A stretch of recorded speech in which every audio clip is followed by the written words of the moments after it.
Bom, bora falar um pouquinho aqui sobre orçamento público. Sei que os colegas anteriores nas oficinas falaram um pouquinho a respeito disso, mas o orçamento público, ele é o principal instrumento ali de planejamento e execução que acontece no, no país, né? Por quê? Porque ele vem prever a arrecadação de receitas, ele fixa a realização de despesas por um determinado ano, né? E o Poder Legislativo, ele autoriza, por meio de lei, a execução da despesa à medida que as receitas forem arrecadadas, com finalidade de dar funcionamento à máquina administrativa. Aqui a gente pode pegar alguns tópicos muito importantes, como, por exemplo, a previsão de receitas.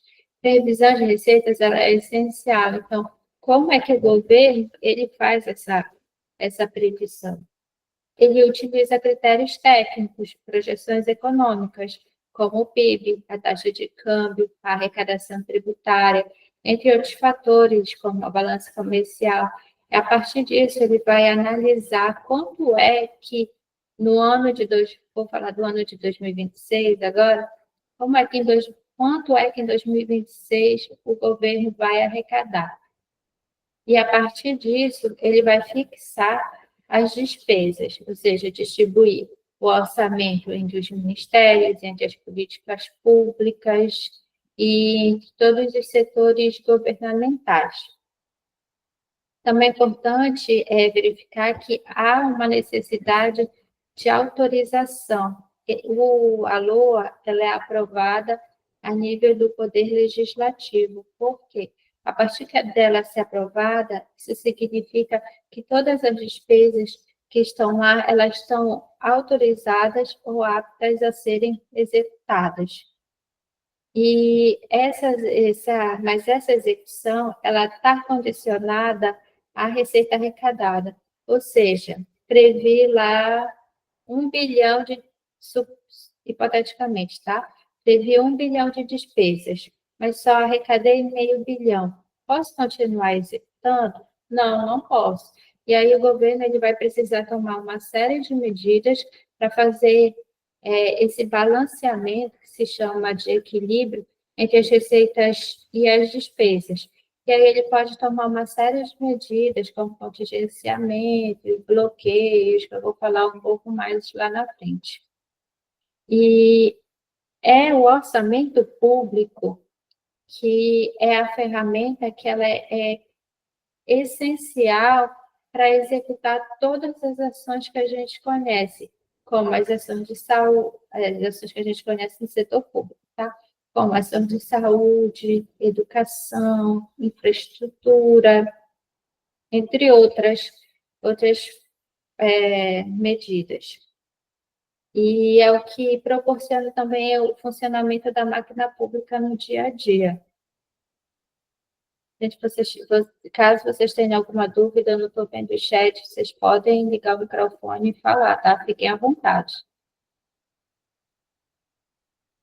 Então, a Lei 4.320 de 1964, ela é um importante instrumento porque ela vem mostrar assim como que o orçamento e de modo geral ele pode ser utilizado na prática. Vou citar especialmente aqui o artigo 3, que a lei orçamentária compreenderá todas as receitas, talvez que todas as receitas elas devem ser previstas, inclusive as operações de créditos autorizadas em lei. O que seriam essas operações de crédito? São geralmente os empréstimos que o governo ele pega para atender alguma determinada despesa. Parágrafo único. Não se consideram, para fins deste artigo, as operações de crédito por antecipação da receita. Por quê? Essa é a única exceção às operações de crédito por antecipação de receita, porque é um empréstimo temporário. Vamos supor que em fevereiro o governo ele precisa aumentar o seu caixa. Aí ele pega um empréstimo Mas esse empréstimo ele é temporário, porque ele tem que ser pago no mesmo exercício, no máximo, digamos, até dia 10 de dezembro. Então, ele não entra como uma receita orçamentária para o governo, não entra nos cofres como um valor como se estivesse engordando a conta do governo. Ele é apenas uma receita transitória. As emissões de moedas e outras entradas compensatórias também, elas não se enquadram como receitas orçamentárias, justamente pelo seu caráter transitório.